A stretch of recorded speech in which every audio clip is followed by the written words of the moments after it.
Hello student, good evening. अभी तक जो हमारे पुराने सेशन थे थर्मोडायनेमिक्स के, वो आपके लाइव चल रहे थे। ये जो वीडियो है आपको ये रिकॉर्डेड मिलेगा और इसमें हम बचा हुआ थर्मोडायनेमिक्स का जो चैप्टर है उसको कंप्लीट करेंगे। तो स्टूडेंट, ये लेक्चर 5 होगा। तो हमने क्या क्या पढ़ लिया था थर्मोडायनेमिक्स में? थर्मो, ठीक है, ये आई थिंक लेक्चर 5 होगा। ठीक है, तो ये जो है ये आपको रिकॉर्डेड लेक्चर मिलेगा और इसमें हम जितना भी थर्मोडायनेमिक्स से बचा हुआ पार्ट है वो सब कवर करेंगे। थर्मोडायनेमिक्स की बात कर रहे थे, तो थर्मोडायनेमिक्स में हमने क्या क्या पढ़ लिया था? हमने वर्क डन पढ़ लिया था, हमने ऊष्मा पढ़ ली थी, हमने इंटरनल एनर्जी पढ़ लिया था, हमने लॉज ऑफ थर्मोडायनेमिक्स भी पढ़ लिए थे, जिसमें से हमने जीरोथ लॉ पढ़ा था कि जब एक वस्तु दूसरी वस्तु के साथ तथा वही वस्तु तीसरी वस्तु के साथ सामने तापीय साम्य में है, समतापीय साम्य है, तो वो दूसरी और तीसरी वस्तु भी आपस में क्या होंगी? समतापीय साम्य होंगी, जिसे हमने जीरोथ लॉ बोला था।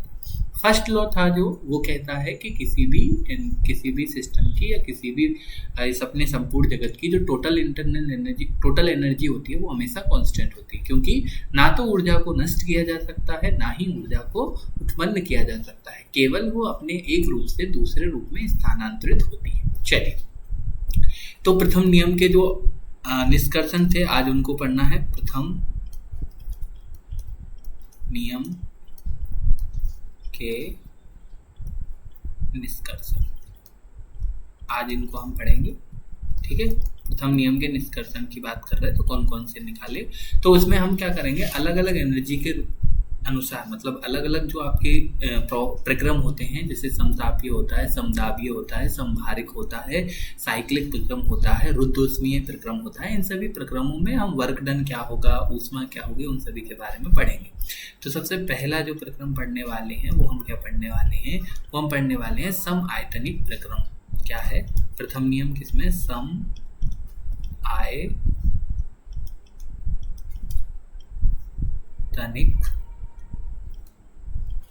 प्रक्रम के दौरान, समआयतनिक प्रक्रम के दौरान क्या क्या होगा? समआयतनिक प्रक्रम का मतलब आइसोकोरिक। क्या कहते हैं? आइसोकोरिक। क्यों डियर स्टूडेंट, क्या कहते हैं? आइसोकोरिक।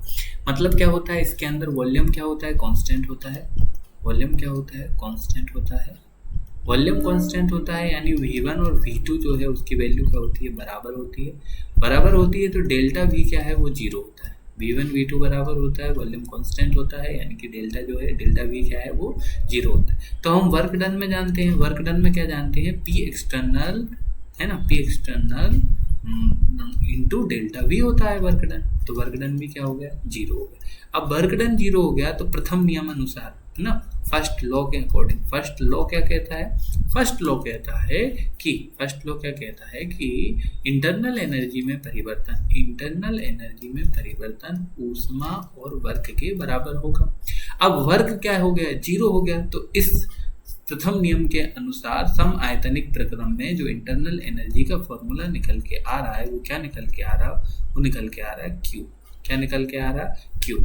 और इसी को हम लिख सकते हैं डेल्टा U बराबर QV। कब? ये ऊष्मा कब है? जब वॉल्यूम कांस्टेंट है, इसीलिए क्या लिख दिया? QV लिख दिया। क्या लिख दिया? QV लिख दिया। अरे समझ में आया कि नहीं आया?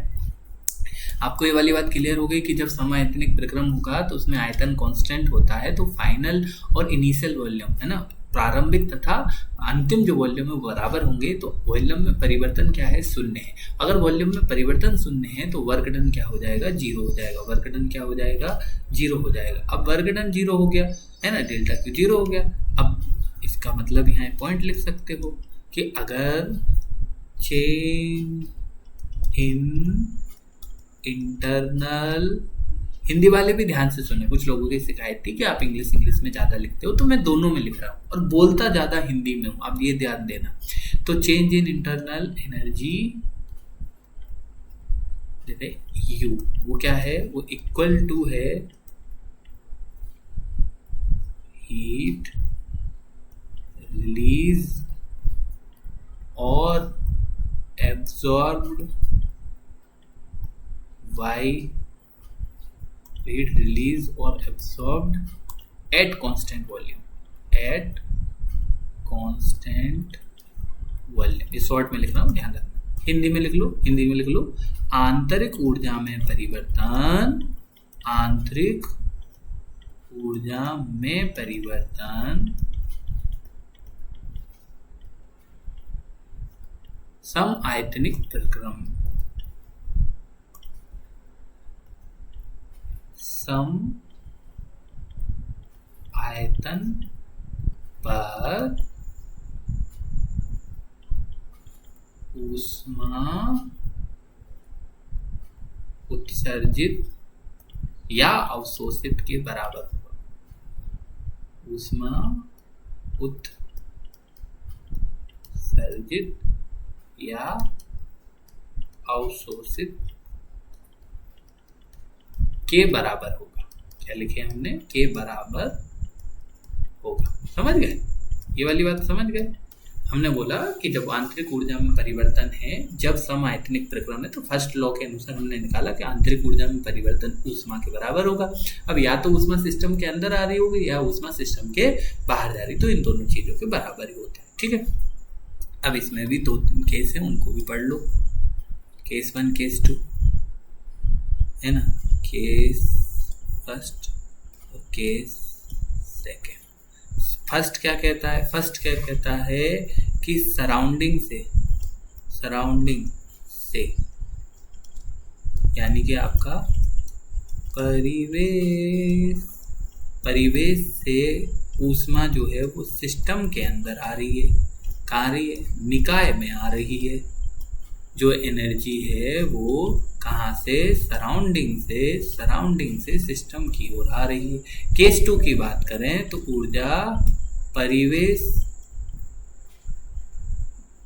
में सिस्टम की तरफ से आ रही है, यानी कि निकाय में। निकाय से कहाँ आ रही है? परिवेश की तरफ आ रही है।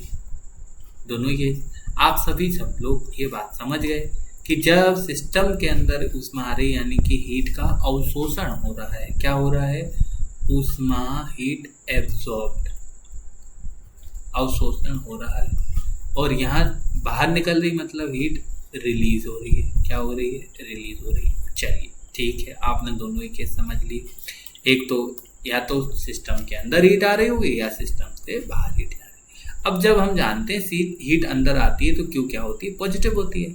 जब हम भी साइन कन्वेंशन हम पढ़ चुके हैं, तो सिस्टम जब हीट लेता है या एब्जॉर्ब करता है तो वो क्यू का मान क्या होता है? पॉजिटिव होता है, यानी कि डेल्टा यू बराबर हो गया प्लस का क्यू। डेल्टा यू का मान क्या आया? पॉजिटिव आया। डेल्टा यू क्या आया? पॉजिटिव आया। इसका मतलब है U2 का मान U1 से बड़ा है। U2 का मान U1 से बड़ा है, यानी कि T2 का मान T1 से बड़ा है। क्योंकि इंटरनल एनर्जी टेम्परेचर के साथ चेंज होती है, क्योंकि हमने पढ़ा ना इंटरनल एनर्जी जब फंक्शन ऑफ टेम्परेचर। इंटरनल आंतरिक ऊर्जा जो है वो तापमान का फलन ही तो है। तापमान चेंज होगा तो आंतरिक ऊर्जा चेंज होगी, तापमान चेंज नहीं हुआ तो आंतरिक ऊर्जा चेंज नहीं होगी। इसका मतलब क्या है? T2 ग्रेटर देन T1 होगा। अगर ऐसा है तो T2 बाद का टेम्परेचर पहले के टेम्परेचर से बड़ा होगा, यानी कि अगर डेल्टा T में परिवर्तन होगा ज़्यादा तो डेल्टा U में भी परिवर्तन होगा ज़्यादा। समझ गए ये वाली बात? जब हीट सिस्टम से बाहर निकल रही है तो डेल्टा यू, क्यू क्या होगा? निगेटिव होगा, तो डेल्टा यू बराबर होगा माइनस क्यू। इसका मतलब डेल्टा यू जो है वो निगेटिव है ना। दोनों केस देखो, समझो, क्वेश्चन कहीं से भी आता तो इसका मतलब है U2 का मान U1 से कम है। इसका मतलब T2 का मान T1 से कम है, यानी कि टेम्परेचर घट रहा है और इंटरनल एनर्जी भी क्या हो रही? घट रही है ना। जब सिस्टम में जाएंगे तो टेम्परेचर बढ़ रहा है तो इंटरनल एनर्जी बढ़ रही है। जब सिस्टम से बाहर जा रही है तो टेम्परेचर घट रहा है तो इंटरनल एनर्जी भी घटेगी। अरे घटेगी कि नहीं, ये हमारा पढ़ गए हम पूरा। एक समआयतनिक प्रक्रम के दौरान हम प्रथम नियम कैसे लगा सकते हैं वो बताया। समआयतनिक प्रक्रम में आयतन कांस्टेंट होगा तो वर्क डन 0 हो जाएगा। वर्क डन 0 हो जाएगा तो प्रथम नियम के गणितीय रूप के अनुसार आंतरिक ऊर्जा में परिवर्तन ऊष्मा के बराबर होगा। अब या तो ऊष्मा अंदर आएगी या ऊष्मा बाहर जाएगी। अगर ऊष्मा अंदर आ रही तो क्यू का मान प्लस होगा, अगर ऊष्मा बाहर जा रही है तो Q का मान माइनस होगा। ऊष्मा अंदर आ रही है मतलब temperature T2 greater than T1 है, बाद में टेम्परेचर ज्यादा हो गया पहले कम था, यानी कि आंतरिक ऊर्जा में बाद में परिवर्तन ज्यादा हो गया पहले कम था, यानी कि टेम्परेचर डेल्टा में परिवर्तन हो रहा है तो डेल्टा U में भी परिवर्तन हो रहा है। ठीक है ठीक है ठीक है ठीक है, ओके सर आपने ये बताया, ये बहुत अच्छी बात है। दूसरा प्रक्रम भी बता दो कुछ ऐसा ही। दूसरा ऐसा ही प्रक्रम है समतापीय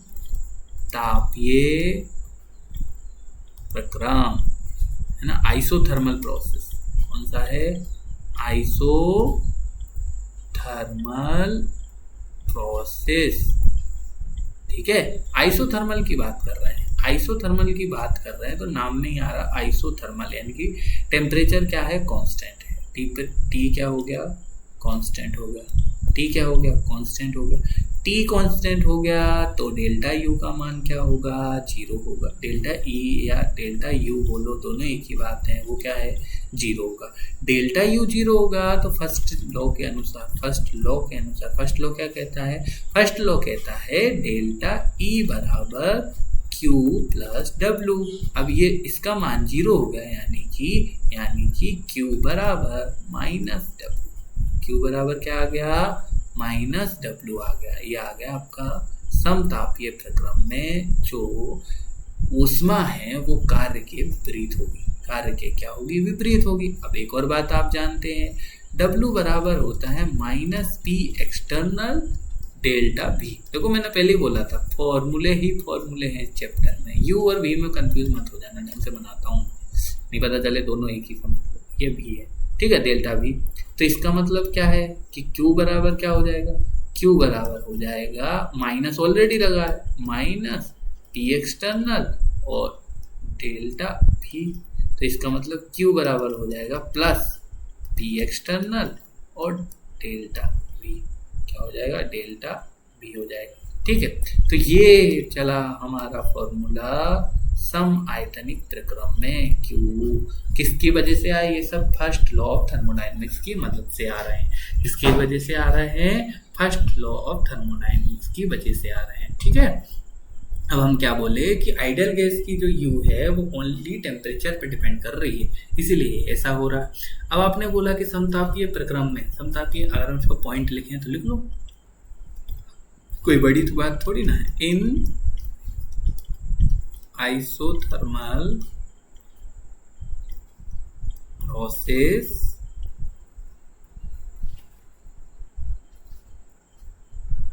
total heat of system is equal to work done, है ना, इक्वल टू वर्क डन, है ना।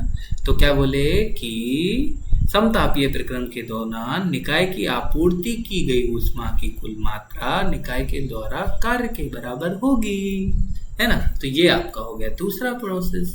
अब समतापीय के बाद तीसरे की बात करें सर, तीसरा कौन सा आएगा? तीसरा भी देख लो। तीसरा की हम बात कर रहे हैं तो आपका रुद्धोष्मी यानी कि एडियाबैटिक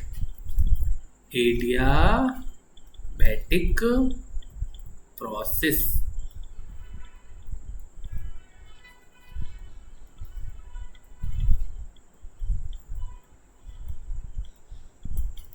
एडियाबैटिक प्रोसेस यानी कि रुद्धोष्मीय प्रक्रम की बात कर रहे हैं। अब देखो, रुद्धोष्मीय प्रक्रम में हमने आपको पहले ही पढ़ा चुके हैं। क्या सर? रुद्धोष्मीय प्रक्रम का मतलब जिसके अंदर ऊष्मा का स्थानांतरण ना हो, जिसके अंदर क्या हो? ऊष्मा का स्थानांतरण ना हो, यानी कि इसमें विलगित या विद्युरोधी कार्य होता है, यानी कि इसमें Q का मान जो है वो क्या होता है? 0 होता है। Q का मान 0 होता है तो फर्स्ट लॉ के अनुसार अकॉर्डिंग क्या है कि डेल्टा U बराबर Q प्लस W। अब Q का मान 0 हो गया तो डेल्टा E जो है वो किसके बराबर हो गया? W के बराबर हो गया। Q का मान 0 हो गया तो डेल्टा E जो है वो किसके बराबर हो गई? W के बराबर हो गई। अर्थात निकाय पर किया गया कार्य आंतरिक ऊर्जा में परिवर्तन के बराबर होता है। उद्दोष्मीय प्रक्रम में निकाय पर किया गया कार्य आंतरिक ऊर्जा के क्या होता है, बराबर होता है। सर दो बातें कर लो, क्योंकि इंटरनल एनर्जी आ रही है तो दो मतलब वर्क डन के बराबर है, तो वर्क डन भी हम जानते हैं दो होता है, एक पॉजिटिव वर्क डन होता है और एक नेगेटिव वर्क डन होता है। तो दोनों ही केस के बारे में सर बताओ, है ना। तो चलो केस 1 और केस 2 दोनों के बारे में हम स्टडी करेंगे डीप में। तो देखिए केस 1 की बात करें, जब गैस कंप्रेस हो रही, इफ गैस कंप्रेस्ड, पहला हमने बिंदु बोला कि अगर गैस कंप्रेस हो रही, हम बोल रहे हैं यहाँ इफ गैस एक्सपांड, ठीक है। ये क्या हो रहा है, क्या हो रहा है, संकुचन। और यहां क्या हो रहा है, एक्सपांड, विस्तार, विस्तार, क्या हो रहा है, विस्तार, ठीक है। अब दो ही केस, या तो गैस संकुचित हो सकती है या तो गैस क्या हो गई, विस्तारित हो गई।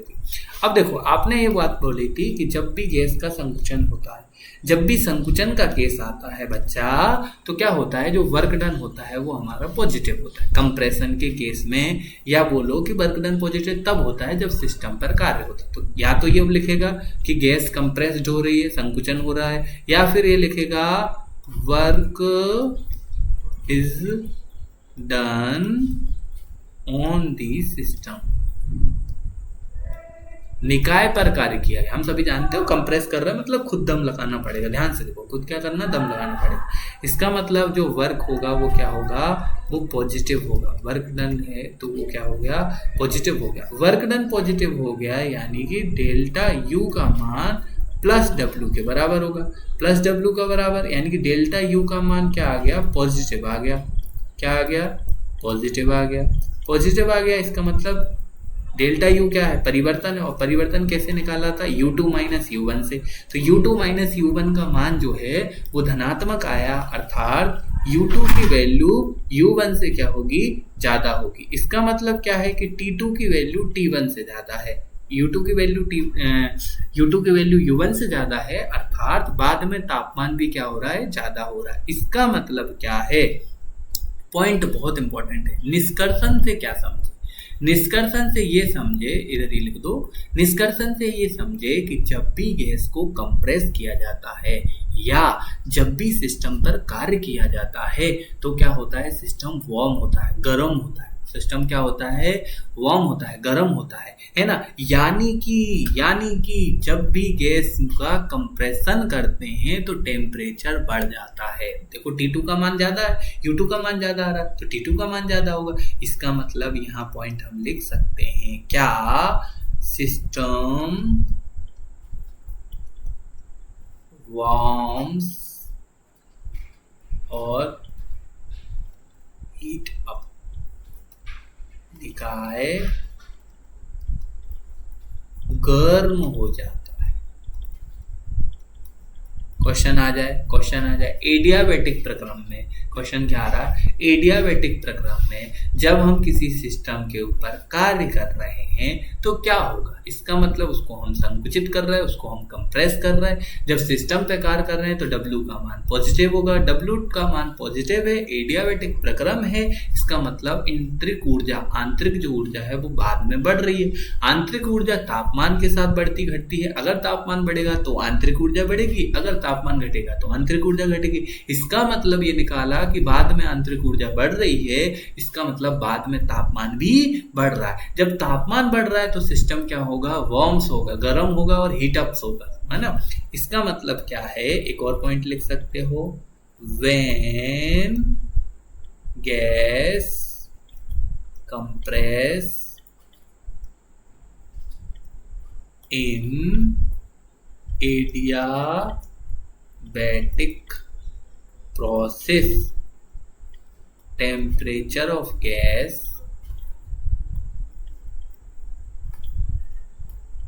adiabatic process, temperature of gas increases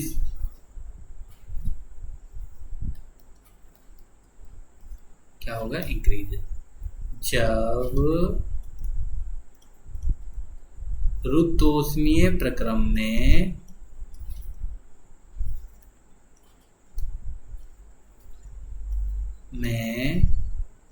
gas संकुचित की जाती है तो ताप बढ़ता है। तो ताप क्या होता है? बढ़ता है। ठीक है, ये 2 पॉइंट बहुत बहुत बहुत महत्वपूर्ण है इस वाले केस। अब दूसरे वाले केस की बात कर लो सर। दूसरे वाले केस की अगर हम बात करें तो इधर क्या कहते हैं कि गैस एक्सपांड हो रही। एक्सपांड मतलब फैल रही तो वो अपने आप फैल सकती। तो work done by the system, निकाय के द्वारा कार्य किया गया।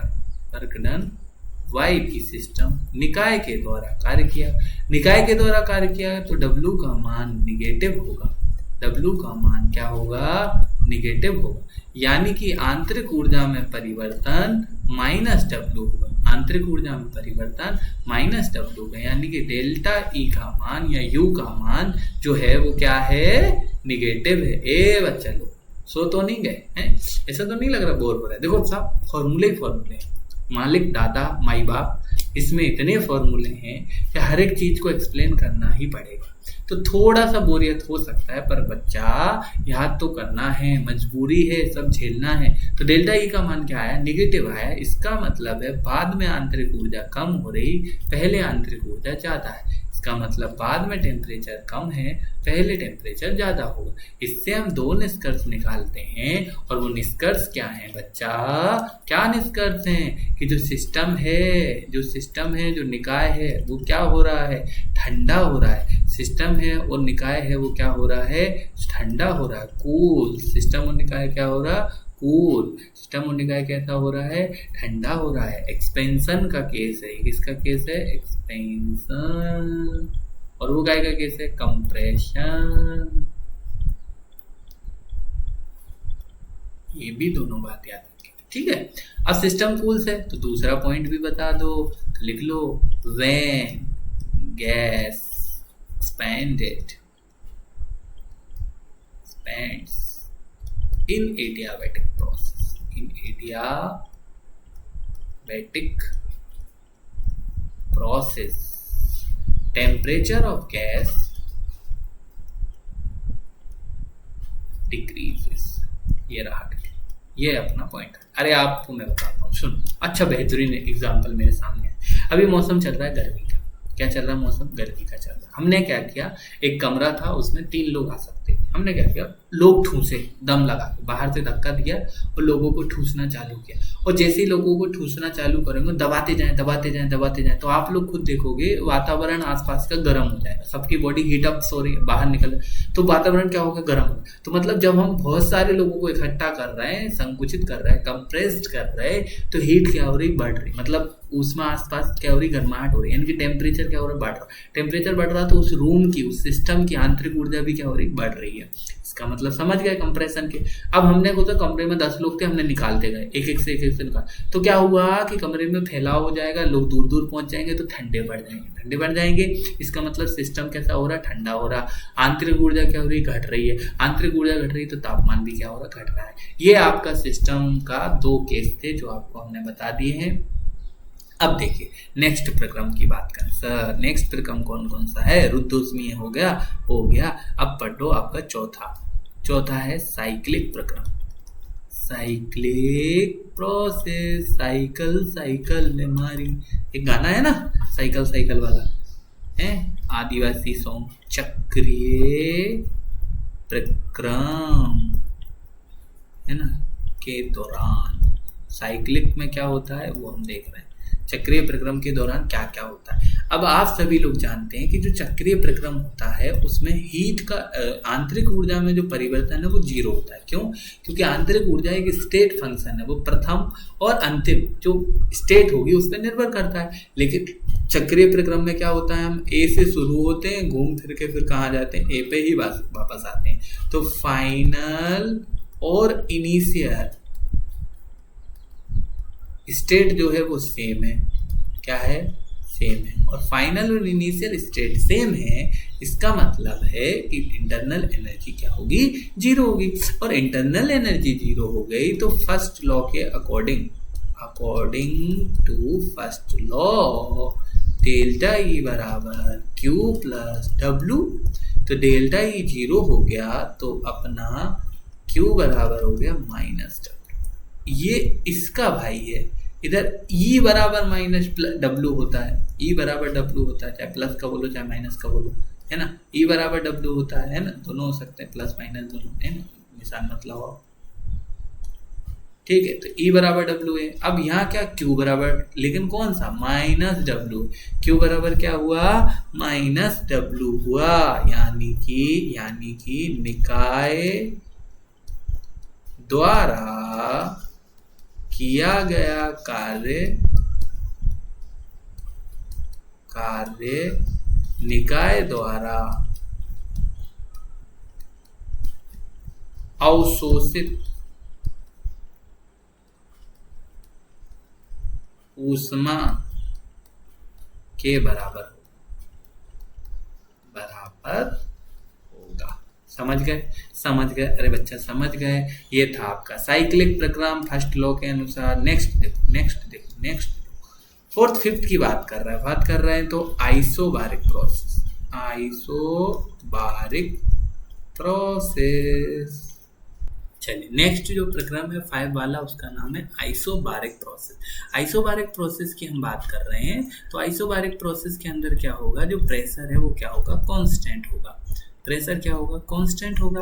अब आप सभी जानते हैं कि माना कि उसने एक आपका संभारिक प्रोसेस प्रेशर कांस्टेंट हो गया, तो हम क्या जानते हैं फर्स्ट लॉ के अनुसार U बराबर Q plus W. Pressure constant है लेकिन W होगा तो minus P external delta V। क्या होगा, P एक्सटर्नल डेल्टा V, है ना। ये बड़ी गड़बड़ है मेरे साथ, U और V एक जैसे बनाना। तो क्या होगा, वर्क बराबर P एक्सटर्नल, यानी कि ये हो जाएगा डेल्टा E बराबर हो जाएगा Q प्लस माइनस आएगा, रख दो, minus P external delta V। क्या हो जाएगा, minus P external delta V। अब इसको हमने बोला कि भैया जो हीट है वो क्या है, QP है। इसको ड्राइव करेंगे फॉर्मूला, तो आपका एक डायरेक्ट फॉर्मूला आ जाएगा QP बराबर डेल्टा H। ध्यान से सुनो, है ना। डेरिवेशन की हमें कोई जरूरत नहीं, हमें बस इतना याद रखना है, आइसोबारिक प्रक्रम में यानी कि at constant pressure heat is equal to enthalpy. ऊष्मा जो है समभारिक प्रक्रम में ऊष्मा अवस्था फलन की भांति व्यवहार करती है और वो एंथैल्पी के बराबर होती है ना। क्या के बराबर होती है, एंथैल्पी के बराबर होती है। तो वेरी वेरी इंपॉर्टेंट लाइन लिख लेना, क्या लिख लेना कि in isobaric process heat work as state function,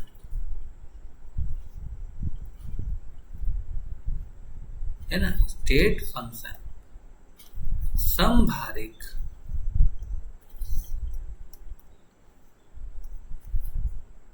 प्रक्रम में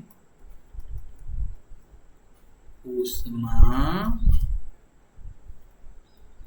अवस्था फलन की भांति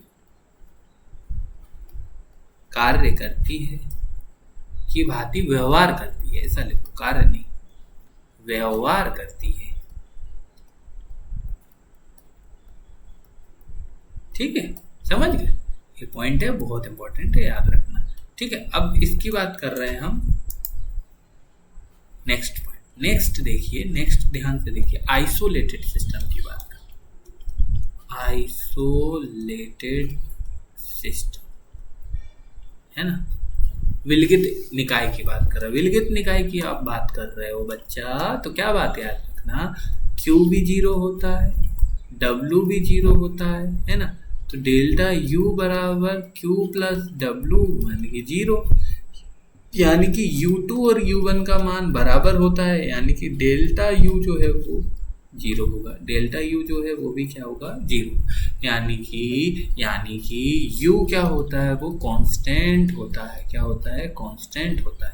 ये हमने आपको सारे प्रक्रम जिनका थर्मोडायनेमिक्स का प्रथम नियम लगाने के बाद उनमें क्या फॉर्मूले बनते हैं, क्या क्या चेंज आते हैं, वो सब आपको पढ़ा दिया है। अब हम नेक्स्ट टॉपिक स्टार्ट कर रहे हैं। यहाँ से नेक्स्ट टॉपिक है इंथैल्पी। क्या टॉपिक है, इंथैल्पी, है ना। इंथैल्पी जो है थैले में, उसको बोलते हैं इंथैल्पी। क्या होता है थैले वाली चीज, इंथैल्पी। यानी कि क्या है कि जितनी भी हीट रिलीज होती है और एब्जॉर्ब होती है कब, कांस्टेंट प्रेशर पे, उन्हें हम इंथैल्पी कहते हैं। जो अभी हमने ऊपर पढ़ा है वही वाली की डेफिनेशन है, हीट रिलीज्ड और एब्जॉर्ब्ड एट कांस्टेंट प्रेशर,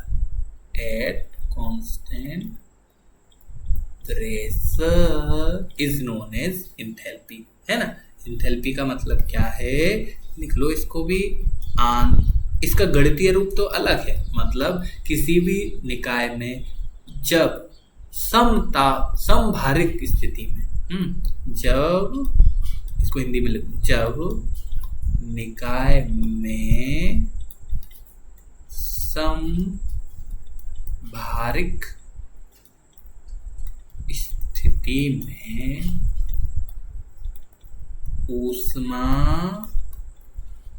अवशोषित या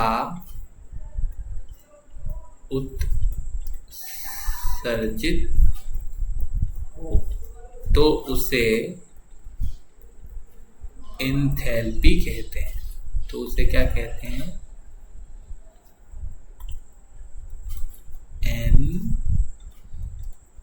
एंथैल्पी कहते हैं, डेल्टा H। ठीक है, अब इसका क्या है, इसको H से रिप्रेजेंट करते हैं। इसको कैसे करते हैं, डेल्टा H को लगा दें, H से रिप्रेजेंट करते हैं, यानी कि एंथैल्पी कहते हैं। अब इसका एक गणितीय रूप बनता है ना, इसका जो गणितीय रूप बनता है वो H बराबर होता है आंतरिक ऊर्जा और P और V। क्या बनता है, आंतरिक ऊर्जा और P और V, प्रेशर इनटू वॉल्यूम। आंतरिक ऊर्जा, क्योंकि ये हीट का ही फॉर्मूला है, आपने इंटरनल एनर्जी को देखा था Q प्लस W, उसी को घुमा के रन कर दिया, H बराबर E प्लस PV। कहाँ से, जस्ट ऊपर से लेके आए सर। कहाँ से लेके आए, ये यहाँ से लेके आए, ये आ गया Q, यहाँ ये वाली चीजें यहाँ गई तो प्लस में आ गई, तो डेल्टा H यही आ गया ना।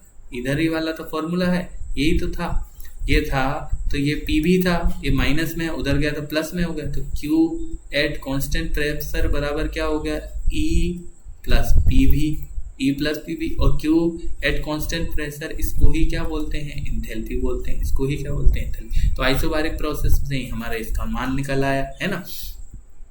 तो इसका मतलब अगर इसकी डेफिनेशन लिखी जाए, गणितीय रूप देखा जाए तो क्या देखा जाएगा, आंतरिक ऊर्जा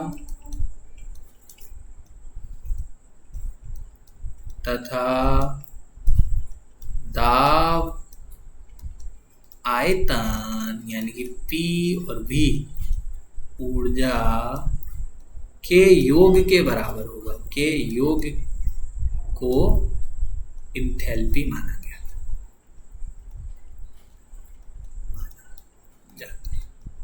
ठीक है। गणितीय रूप में लिखी जाएगी तो ऐसी लिखी जाएगी कि भैया इंथैल्पी का मतलब होता है internal energy plus P into V, है ना। आंतरिक ऊर्जा और प्रेशर और वॉल्यूम का गुणनफल क्या कहलाता है, इंटरनल एनर्जी कहलाता है, ठीक है। अच्छा सर, बिल्कुल आपने ये बोला, बहुत सही बात है। और कुछ पॉइंट है क्या इसके बारे में महत्वपूर्ण? हाँ भैया, बहुत इंपॉर्टेंट पॉइंट है इसके बारे में महत्वपूर्ण, जो कहते हैं कि क्या क्या कहते हैं। पहली बात तो ये जो है एंथैल्पी, वो एक स्टेट फंक्शन है। क्या है, स्टेट फंक्शन है, अवस्था फलन है। क्या है, अवस्था फलन है। अवस्था फलन के साथ साथ ये जो है ये क्या करता है, एब्सोल्यूट वैल्यू इसकी भी ज्ञात नहीं करता है ना। कांट डिटरमाइन एब्सोल्यूट वैल्यू, इसकी भी क्या है, नियत मान नहीं ज्ञात कर सकते, नहीं कर सकते। तो इसमें भी क्या करना पड़ेगा, परिवर्तन ज्ञात करते हैं। क्या ज्ञात करते हैं, परिवर्तन। जैसे आंतरिक ऊर्जा में परिवर्तन ज्ञात करते हैं, ऐसे ही इसमें भी क्या करते हैं, परिवर्तन ज्ञात करते हैं। क्या करते हैं, परिवर्तन ज्ञात करते हैं। ठीक है, यानी कि डेल्टा एच निकालते हैं, डेल्टा एच निकाल लेते हैं, एच की वैल्यू नहीं निकाल पाते। और क्या बात करें, मोस्ट ऑफ, अब जितनी भी फिजिकल और केमिकल प्रॉपर्टी है ना, मोस्ट ऑफ, ये भी important point, most of physical and chemical properties, most of physical and chemical properties जो हैं वो क्या होती हैं, अकर या चेंज जितने भी होते हैं वो क्या होते हैं कि प्रॉपर्टी नहीं, फिजिकल और केमिकल जो चेंज होते हैं, change occur at nearly constant atmospheric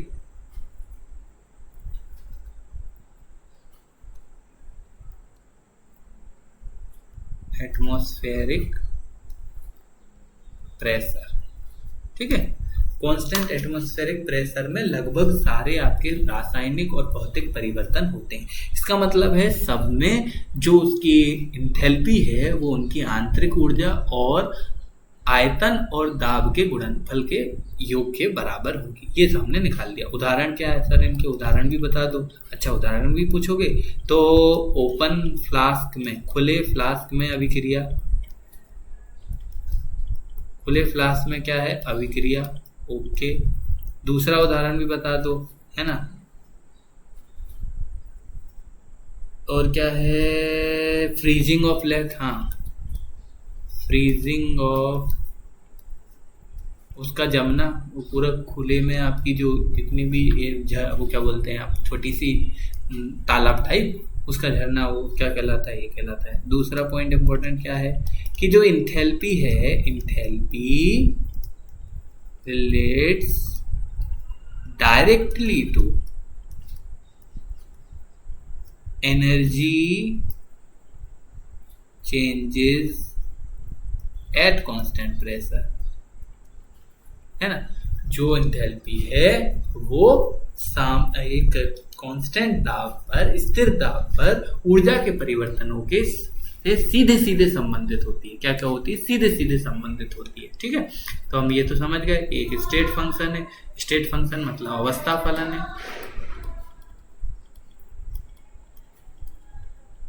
state function अवस्था फलन है, या फिर इसी को बोल सकते हो विस्तीर्ण गुण है।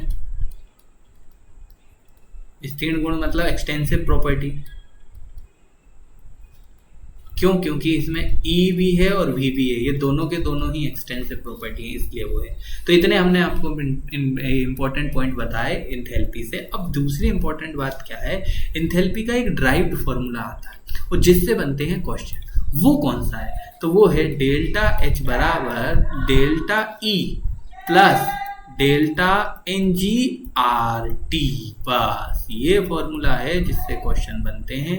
Very very very very important, है ना। कहाँ से आया कोई दिक्कत नहीं, नहीं भी याद करोगे चलेगा, है ना। लेकिन इसका जो वैल्यू है उसको, इस वैल्यू का मान जो है वो बहुत इंपॉर्टेंट है। क्वेश्चन जो है वो बहुत आते हैं। आपने डेल्टा एनजी से भली भांति परिचित होंगे। क्यों, क्योंकि डेल्टा एनजी हमने कहीं पढ़ा सा लग रहा है क्या, याद करो याद करो याद करो। हाँ जी, इक्विलिब्रियम पढ़ा था। और डेल्टा एनजी का फॉर्मूला का मतलब क्या होता है ये भी बहुत अच्छे से बताया था इक्विलिब्रियम में। क्या बताया था सर आपने इक्विलिब्रियम में, हम तो भूल गए। भूली बिछड़ी याद पुरानी, ऐसा हो जाता है हमारे साथ। तो भैया सुनो साहब, आपके साथ ऐसा हो जाता है पर हमारे साथ नहीं होता है। तो क्या होता है, डेल्टा एनजी का मान होता है sum of gaseous mole product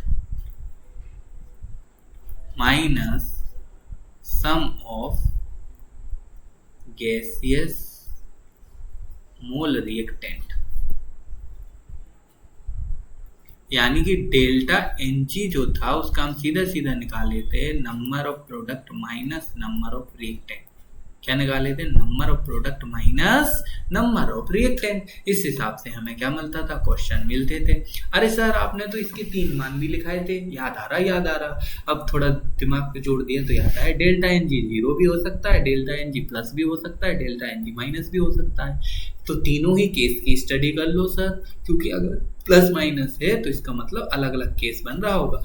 तो पहला केस बनाते हैं, यदि डेल्टा एन जी जो है वो 0 है। अगर डेल्टा एन जी 0 है तो डेल्टा एच डेल्टा ई के बराबर होगा। डेल्टा एच क्या होगा, डेल्टा ई के बराबर होगा। अच्छा सर कैसे होगा, एक उदाहरण बता दो। H2 gas plus I2 gas बराबर 2HI गैस। अब देखो number of mole of gaseous, क्या फॉर्मूला है डेल्टा एन जी का, number of moles of gaseous product minus number of moles of gaseous reactant. जो भी आगे लिखा जाएगा वो मोल्स होंगे, ठीक है। तो इसके आगे गैसियस प्रोडक्ट में 2 लिखा है तो ये आ गया 2, इसके आगे 1 लिखा है, इसके आगे भी 1 लिखा है, तो टोटल हो गया 2। Total gaseous product, delta N G का मान 0, डेल्टा एन जी का मान 0 रखा तो डेल्टा हम जानते हैं डेल्टा एच बराबर होता है delta E plus delta N G R और टी। आर गैस कांस्टेंट है, टी टेम्परेचर है, डेल्टा एन जी का मान 0 तो पूरी वैल्यू 0, तो डेल्टा एच बराबर किसके हो गया, डेल्टा ई। चलिए सर वेरी गुड, बहुत अच्छे से समझ में आया सर। दूसरा केस सर, दूसरा केस कहता है कि यदि डेल्टा एन जी का मान 0 से बड़ा आ जाए, 0 से बड़ा आएगा यानी कि क्या आएगा, पॉजिटिव आएगा। 0 से बड़ा आएगा यानी कि क्या आएगा, पॉजिटिव आएगा। जी सर बिल्कुल, अगर पॉजिटिव आ रहा है तो डेल्टा एच का मान डेल्टा ई के मान से सदैव ज्यादा होगा। क्यों ज्यादा होगा सर, और ऐसा क्यों हो रहा है, हमको तो नहीं लग रहा कि ज्यादा होगा। तो लो बच्चा देख लो, यही लिख लो नीचे ताकि अलग ना जाओ, यही लिख लो सर। बिल्कुल सर, लिखाओ सर, ऐसी प्रोसेस बताओ जिसमें PCl5 गैस बराबर PCl3 gas plus Cl2 gas. इसमें देखो डेल्टा एन जी का मान हमने निकाला तो number of gaseous product minus number of gaseous reactant. Product यहाँ 1 है, यहाँ भी 1 है, तो कितना होगा, प्रोडक्ट गैसियस के 2 हो गए, लेकिन रिएक्टेंट गैसियस कितना है, 1 है, तो माइनस करना है, प्लस कर दिया सर, कोई बात नहीं हम घटा देते हैं। माइनस किया तो मान कितना है, 1 0 से बड़ा है, 1 0 से बड़ा है यानी कि पॉजिटिव है तो डेल्टा एच बराबर delta E plus delta N G R T. अब देखो कुछ ना कुछ इसमें गुणा होने के बाद इसमें ऐड होगा, यानी कि ई से मान डेल्टा एच का हमेशा ज्यादा आने वाला है। ई से मान डेल्टा एच का क्या आएगा, ज्यादा आएगा। ओ मेरे बच्चा लोगों, सो मत जाना यार, सो मत जाना, गुरु पे टिक रहा। यदि डेल्टा एन जी का मान निगेटिव हो जाए, निगेटिव का मतलब ऐसे नहीं लिखो सर, निगेटिव लिखोगे तो गड़बड़ हो जाएगी। डेल्टा एन जी का मान 0 से कम हो जाए, डेल्टा एन जी का मान 0 से कम हो जाए, यानी कि डेल्टा एन जी जो है वो क्या हो गया, निगेटिव हो गया। कैसा हो गया भैया, निगेटिव हो गया। अरे सर इतनी गलती क्यों करते हो जाती है बच्चा, करते नहीं है। डेल्टा एन जी का मान क्या होगा, निगेटिव हो गया। डेल्टा एन जी का मान निगेटिव तो डेल्टा एच का मान डेल्टा ई से कम होगा। अरे सर ऐसे कैसे कम होगा, बिल्कुल होगा, उदाहरण देख लो। अरे हम बिना उदाहरण के सबूत के तो मानते नहीं हो तो लो भैया, ये लो 3H2 गैस बराबर 2NH3 gas. Delta N G का मान निकाला, नंबर ऑफ प्रोडक्ट कितने हैं, 2 हैं, माइनस नंबर ऑफ रिएक्टेंट कितने हैं, 3 और 1 4 है, तो यानी कि माइनस का 2 आया तो डेल्टा एच का मान निकाल दो। माइनस का 2 आया तो डेल्टा एच का मान निकालो। डेल्टा एच का मान क्या होगा, डेल्टा एच बराबर delta E plus delta N G R T लगाया तो delta E minus 2 R T. अब देखो कुछ ना कुछ इसकी वैल्यू डेल्टा ई में से घट रही है, इसका मतलब एच का मान ई से तो कम ही आएगा, इसीलिए एच क्या है, ई से कम है। Very very very very very important, तीनों केस को हमने आपके सामने खोल के रख दिया है। अब आप जाने और आपका काम जाने, ठीक है। यहाँ से क्वेश्चन बनता है और हमने आपको बता भी दिया कि किस तरह से बनता है। अरे समझ गए कि नहीं, बताओ। कोई दिक्कत यहाँ तक, कोई दिक्कत? अब कहना सर दिक्कत होगी भी तो हम कैसे बताएंगे, आप तो रिकॉर्डिंग कर रहे हो। तो बच्चा आपके लिए ही हम इतनी मेहनत कर रहे हैं, तो आप भी हमको कुछ कीजिए। हीट कैपेसिटी, आप मेरे लिए बस इतनी मेहनत करो, चैनल को लाइक करो, पुराने वीडियो नहीं देखे हैं थर्मोडायनेमिक्स की तो जाको देखो, सब्सक्राइब करो और ज़्यादा से ज़्यादा लोगों को शेयर करो, ताकि हम भी थोड़े बहुत पॉपुलर तो हो जाएं कि नहीं हो जाएं। क्या चाहते हो, नहीं हो? ऊष्मा धारिता क्या है? ऊष्मा धारिता, नाम क्या है? ऊष्मा धारिता। अब तो डेफिनेशन है बस छोटी मोटी, और उनके अनुसार अपन काम करते जाएंगे। छोटी छोटी डेफिनेशन है और उनके अनुसार अपन क्या करेंगे, काम करेंगे। चलिए, ऊष्मा धारिता की बात कर रहे हैं। धारिता का मतलब धारण करने वाली, मतलब कोई चीज ऐसी बता दो जिसकी वजह से क्या हो, कुछ काम हो रहा हो। तो ऊष्मा धारिता का मतलब क्या है कि किसी भी सिस्टम के 1 डिग्री टेम्परेचर बढ़ाने के लिए जितनी हीट की आवश्यकता होती है उसे ऊष्मा धारिता कहते हैं। एक सिस्टम था, मान लो मैं था, मेरी बॉडी में 37 डिग्री सेल्सियस मेरा तापमान है, लेकिन मुझे क्या करना, 38 करना है। तो मुझे 38 होने के लिए हीटर पे बैठना पड़ेगा कि गैस पे बैठना पड़ेगा कि चूल्हे पे बैठना पड़ेगा कि गर्म तवे पे बैठना पड़ेगा? कहाँ बैठूं? अरे दादा, तुम तो देखो पढ़ाने के चक्कर में सर का नुकसान कर रहे हो। तो इसका मतलब है कि जो हीट कैपेसिटी है वो बताती है कि किसी भी सिस्टम का 1 डिग्री टेम्परेचर बढ़ाना है, उसके लिए कितनी हीट की आवश्यकता होती है, उसे हीट कैपेसिटी कहते हैं। तो लिखो, इंग्लिश वाले पहले लिख लेना, फिर हिंदी वाले लिख लेना। क्या लिखेंगे इंग्लिश वाले? Amount of heat require to raise temperature of a given amount of substance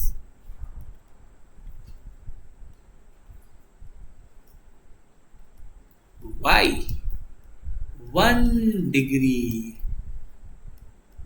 और 1 केल्विन।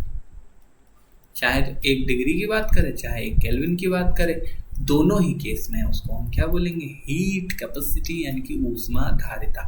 हिंदी वाले बहुत शॉर्ट में लिखेंगे, क्या लिखेंगे? लिख लो, एक निकाय के ताप को 1 डिग्री सेल्सियस तक बढ़ाने में आवश्यक ऊष्मा की मात्रा। ठीक है, किसी भी निकाय के ताप को 1 डिग्री बढ़ाने के लिए जितनी ऊष्मा की आवश्यकता होती है उसे ही हम हीट कैपेसिटी यानी कि ऊष्मा धारिता कहते हैं। समझ गए? एक गिलास पानी था, उसका टेम्परेचर 10 डिग्री सेल्सियस था, हमको उसको गैस पे रख के गर्म किया और 1 डिग्री टेम्परेचर बढ़ा दिया। तो जैसे 1 डिग्री टेम्परेचर बढ़ाने में गैस से जितनी भी हीट की जरूरत पड़ी उसको हमने क्या बोल दिया, ऊष्मा धारिता यानी कि हीट कैपेसिटी। एक विस्तीर्ण गुण है, कैसा है? विस्तीर्ण गुण है, यानी कि एक्सटेंसिव प्रॉपर्टी है। सब पता है ना ये एक्सटेंसिव प्रॉपर्टी, इंटेंसिव प्रॉपर्टी क्या होती है ना? मान क्या होगा, C बराबर होता है Q अपॉन डेल्टा टी। मान क्या होगा, Q अपॉन डेल्टा टी। क्या मान होगा, Q अपॉन डेल्टा टी। ध्यान रखना, वेरी वेरी इंपॉर्टेंट हो गई ऊष्मा धारिता। ऊष्मा धारिता के बारे में आप पढ़ चुके हैं। अब चलिए नेक्स्ट हम बात करें यूनिट। सर यूनिट तो लिखा दो, जैसे ही ऊष्मा के कॉन्सेप्ट आए यूनिट बहुत जरूरी है। Joule kelvin inverse, calorie kelvin inverse, joule degree Celsius inverse या कैलोरी डिग्री सेल्सियस इनवर्स। ये है इसकी इकाई। Joule kelvin inverse, calorie kelvin inverse, joule degree Celsius inverse, calorie degree Celsius inverse. ये सारी की सारी क्या है, ऊष्मा की इकाई है, मतलब ऊष्मा धारिता की क्या है, इकाई है। ठीक है। अब भैया इधर देखो, सर एक और बात बताओ, एक इससे मिलता जुलता नाम भी तो होता है, उसके बारे में क्यों नहीं बता रहे? तो हम बता देते हैं। नाम है मोलर हीट कैपेसिटी। क्या नाम हो गया सर? मोलर ऊष्मा धारिता। अब भैया इसके नाम के आगे एक विशिष्ट चीज लगा दी, मोलर। क्या लगा दिए, मोलर। अब मोलर लगा दिया, जब नॉर्मल धारिता थी तो उसमें हमने बोला मात्रा के बारे में कोई बात नहीं की, हमने कही जो भी दिया गया हो, चाहे एक गिलास पानी दिया हो, चाहे एक बाल्टी दिया हो, चाहे एक मग्गा दिया हो, चाहे एक टंकी दिया हो, चाहे एक घर भर कितना भी पानी दिया हो, हमें कोई मतलब, हमें उस पानी का 1 डिग्री टेम्परेचर बढ़ाने के लिए जितनी ऊष्मा लगेगी उसी को molar heat capacity, sorry heat capacity बोलेंगे। लेकिन लेकिन लेकिन समझ जाओ। अब देखो, ये मोलर हीट कैपेसिटी कहती है कि 1 मोल, अब नाम चेंज हो गया, 1 मोल पदार्थ के ताप को 1 डिग्री सेल्सियस तक बढ़ाने के लिए आवश्यक ऊष्मा की मात्रा क्या कहलाती है, मोलर हीट कैपेसिटी कहलाती है। क्या कहलाती है, मोलर हीट कैपेसिटी, है ना। तो क्या लिखेंगे, amount of heat required to raise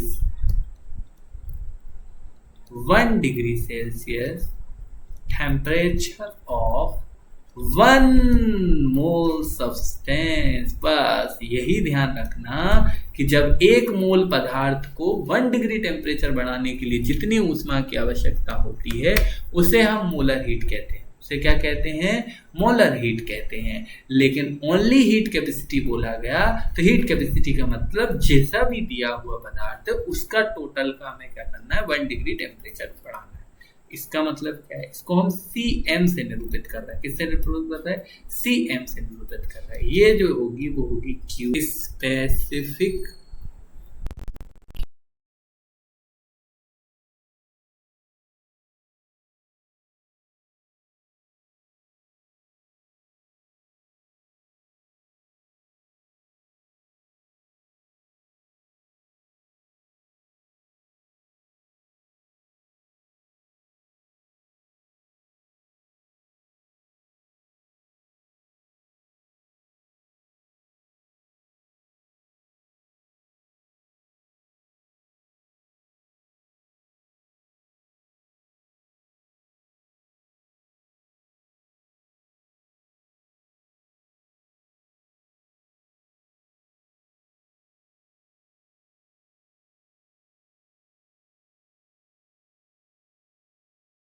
क्या नाम है, स्पेसिफिक हीट कैपेसिटी। क्या नाम है, स्पेसिफिक हीट कैपेसिटी।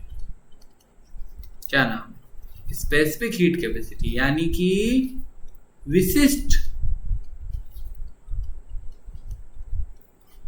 ऊष्मा धारिता। अब विशिष्ट शब्द लग गया, अब क्या लग गया, ऊष्मा धारिता में एक शब्द और लग गया, विशिष्ट। विशिष्ट लग गया साहब, अरे सर तो विशिष्ट लग जाने दो यार, डरते थोड़ी ना है। अरे अपन शेर बच्चे हो, तुम क्या है डर रहे हो, ले विशिष्ट लग गया तो क्या मतलब है, अब विशिष्ट आ गया तो 1 ग्राम पदार्थ हो गया। 1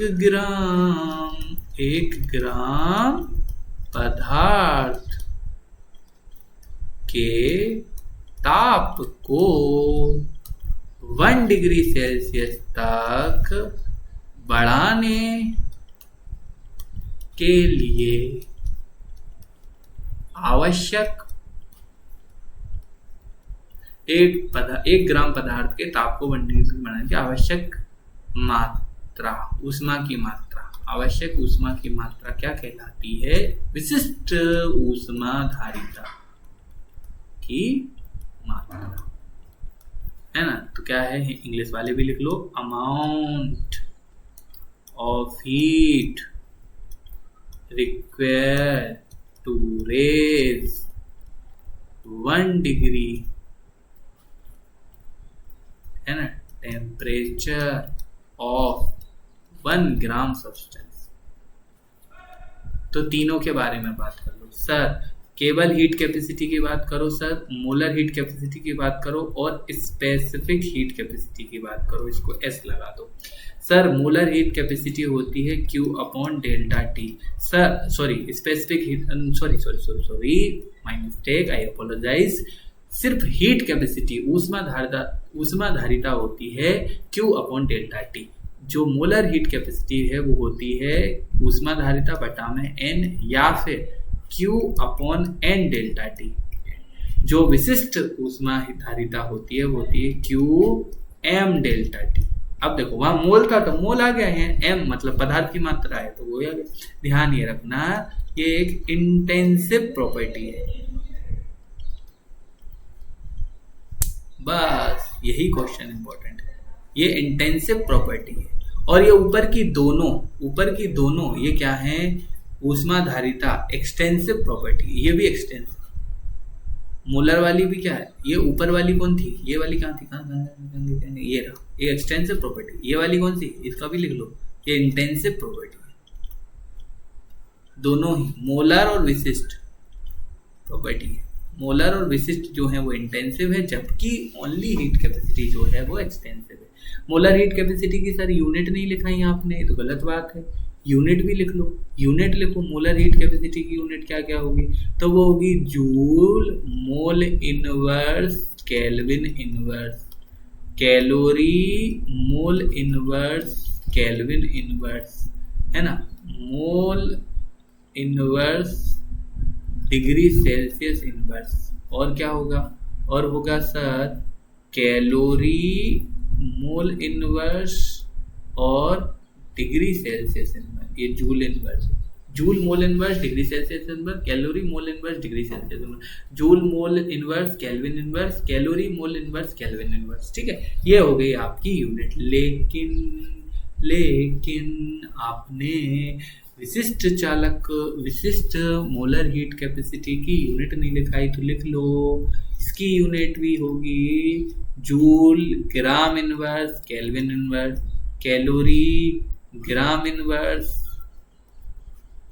केल्विन इनवर्स, है ना। फिर उसके बाद क्या होगा calorie gram inverse degree Celsius inverse, joule gram inverse degree Celsius inverse. चल, ये आपकी थी, ये हीट कैपेसिटी की यूनिट थी। ये क्या थी, हीट कैपेसिटी की यूनिट थी। वेरी वेरी इंपॉर्टेंट क्वेश्चन यहाँ से आएगा।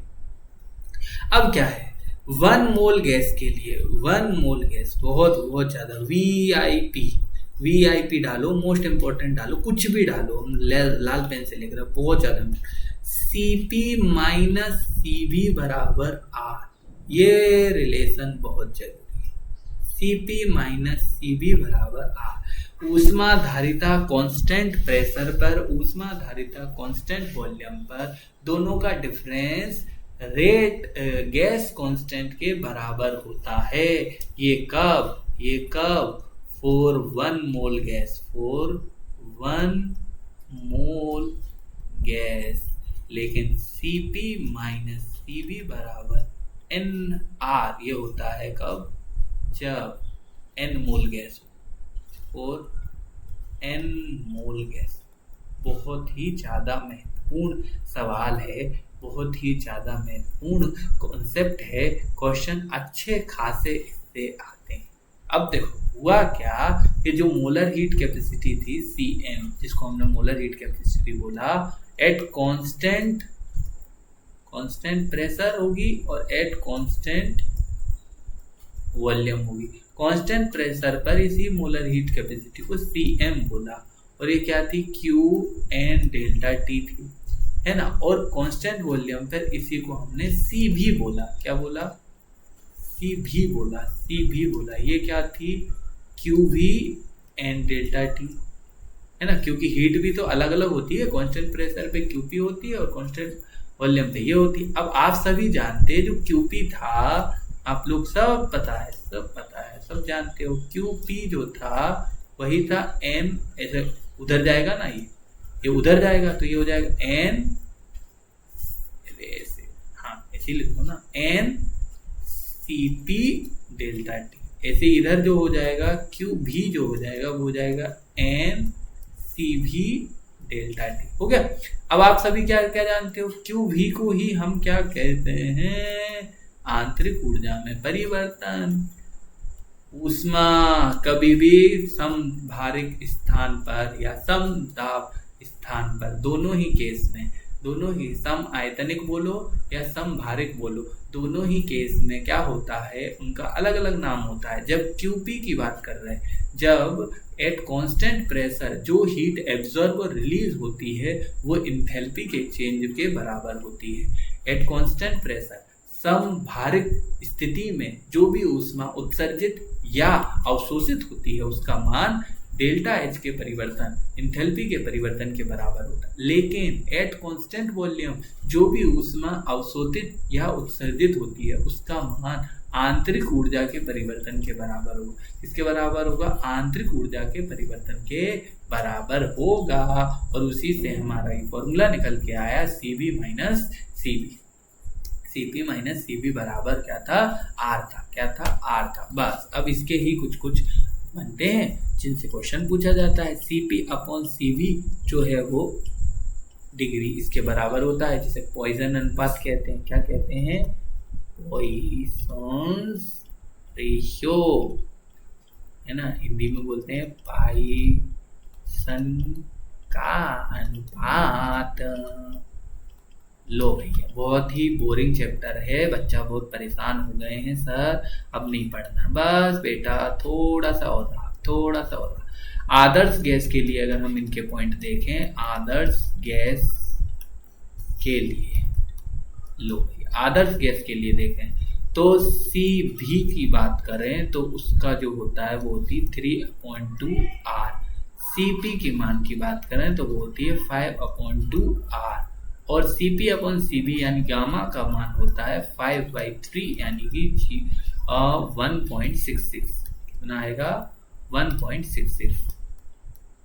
कब कब कब कब कब, ये बहुत इंपॉर्टेंट केस कौन सा है, ये फर्स्ट केस है मोनो एटॉमिक गैस के लिए। मोनो एटॉमिक गैस के लिए CP का मान, CB का मान जो है वो होता है 3/2 R, CP का मान होता है 5/2 R, और इन दोनों का रेशियो आता है 5/3 यानी कि 1.66। ये पहला हो गया। दूसरा देखो सर, दूसरा देखो, दूसरा देखेंगे डाई एटॉमिक गैस, द्विपरमाणु गैस बोलो, या लीनियर, ध्यान रखना, लीनियर पॉली एटॉमिक गैस, या तो बोलो डाई एटॉमिक गैस बोलो, या बोलो लीनियर पॉली एटॉमिक गैस, या तो बोलो डाई एटॉमिक गैस, या बोलो लीनियर पॉली एटॉमिक गैस। अरे सर इसका क्या मतलब है, पॉली एटॉमिक मतलब 2 से अधिक परमाणु, लेकिन उसकी संरचना क्या होनी चाहिए, लीनियर होनी चाहिए। लेकिन संरचना क्या होनी चाहिए, लीनियर होनी चाहिए। द्विपरमाणु गैस तो बहुत हैं, H2 है, O2 है, N2 है, F2 है, Cl2 है। लीनियर की बात करो तो COOO, CO2 है, CO2 क्या है, 3 परमाणु है इसमें, इसको बोल सकते हो try atomic linear gas, linear try atomic gas, है ना। इसके लिए CV का जो मान है वो होता है 5/2 R, CP का जो मान है वो होता है 7/2 R, CP CB का रेशियो गामा का मान है 7/5 यानी कि 1.40। देखो बच्चा वेरी वेरी इंपॉर्टेंट है, डायरेक्ट इस टेबल से क्वेश्चन आता है, आप टेबल के रूप में बना लेना। 101% इस टेबल से क्वेश्चन आता है, CP CB और उनके रेशियो का मान, इससे क्वेश्चन आता ही आता है। फिर है poly atomic gas. Poly atomic gas कोई भी आ सकती है ना, वो SO2 है ना, वो अमोनिया है, कोई भी है। सल्फर का ये देखो SO2 का ये ऐसा बनता है, रेशियो संरचना नहीं बनती है, ध्यान रखना। तो इसके लिए हमने CV का मान देखा तो वो होता है 3R, CP का जो मान होता है वो 4R होता है, और गामा इन दोनों का रेशियो होता है 4/3 यानी कि 1.33। क्या आता है, 1.33। तो इतना हमको हीट धारिता, ऊष्मा धारिता, CP CV के मान के बारे में हमें पढ़ना था, तो हमने इनको पढ़ लिया। हमने इनको क्या कर लिया, पढ़ लिया। अब हमारा एक प्रक्रम बचता है कि भैया ये जो प्रक्रम हो रहा है वो दो प्रकार के हो रहे हैं। एक होता है स्वतः प्रक्रम और एक होता है अस्वतः प्रक्रम। एक क्या होता है स्वतः प्रक्रम और एक होता है अस्वतः प्रक्रम। तो इनके बारे में भी हमको थोड़ा सा डिटेल में पढ़ना है, तो इनको हम कल पढ़ेंगे। आज की क्लास हम यही समाप्त करते हैं, ठीक है बच्चा। तो थोड़ा सा एक टॉपिक बचा है इसका, जिसको हम बाद में कवर करेंगे। आज की क्लास हम यही समाप्त करते हैं, ओके। चलिए tata bye bye. Agri biochemistry channel को सभी लोग लाइक करेंगे, शेयर करेंगे, सब्सक्राइब करेंगे। 1001 के सब्सक्राइबर तो पहुंचा दो यार डियर, इतनी मेहनत कर रहा हूँ फिर भी आप लोग 1 के सब्सक्राइबर नहीं कर रहे हो, गलत बात है बच्चा। चलिए ठीक है, आज की क्लास यहीं खत्म करते हैं। Bye bye Tata.